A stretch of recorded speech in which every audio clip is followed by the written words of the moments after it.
The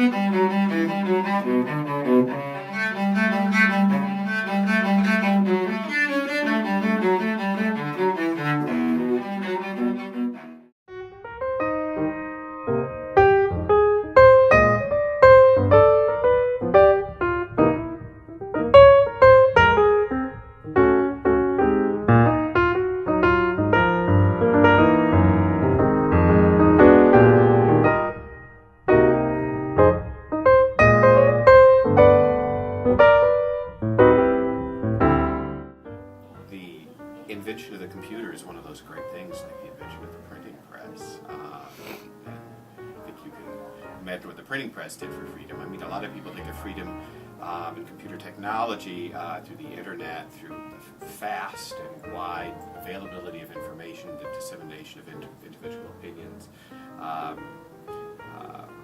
The world around. People are less isolated.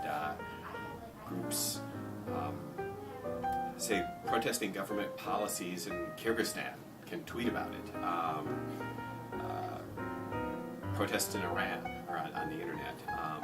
And I think people are free to explore and disseminate and publish their ideas and get feedback about that. And that has some negative effects, as freedom, I suppose, always does. But in the large things.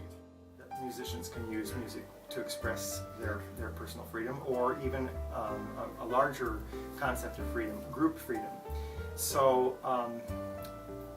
for example, the slaves in the South prior to the Civil War, and even during the Civil War, in their spirituals that they sang, had encoded messages which were leading them toward their freedom. Mm-hmm. And so when we sing some of these songs and we talk about Way Over Jordan, and that has a biblical meaning or relevance, but it also had a very particular meaning for the slaves.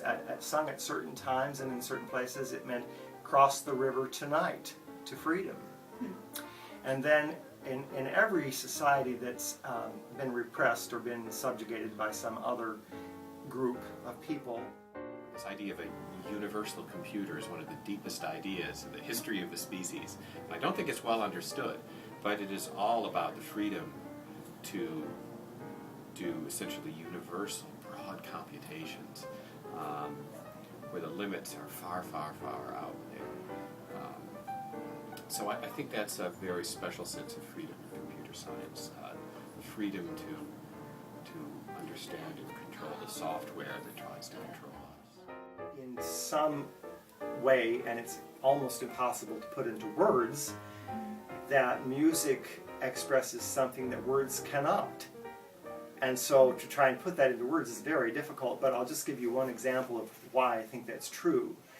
After 9/11, actually on the day of 9/11, what happened in Washington, D.C.?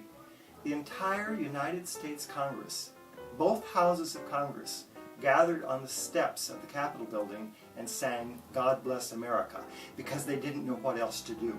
They had to express themselves somehow, and that's how they expressed themselves. I'll never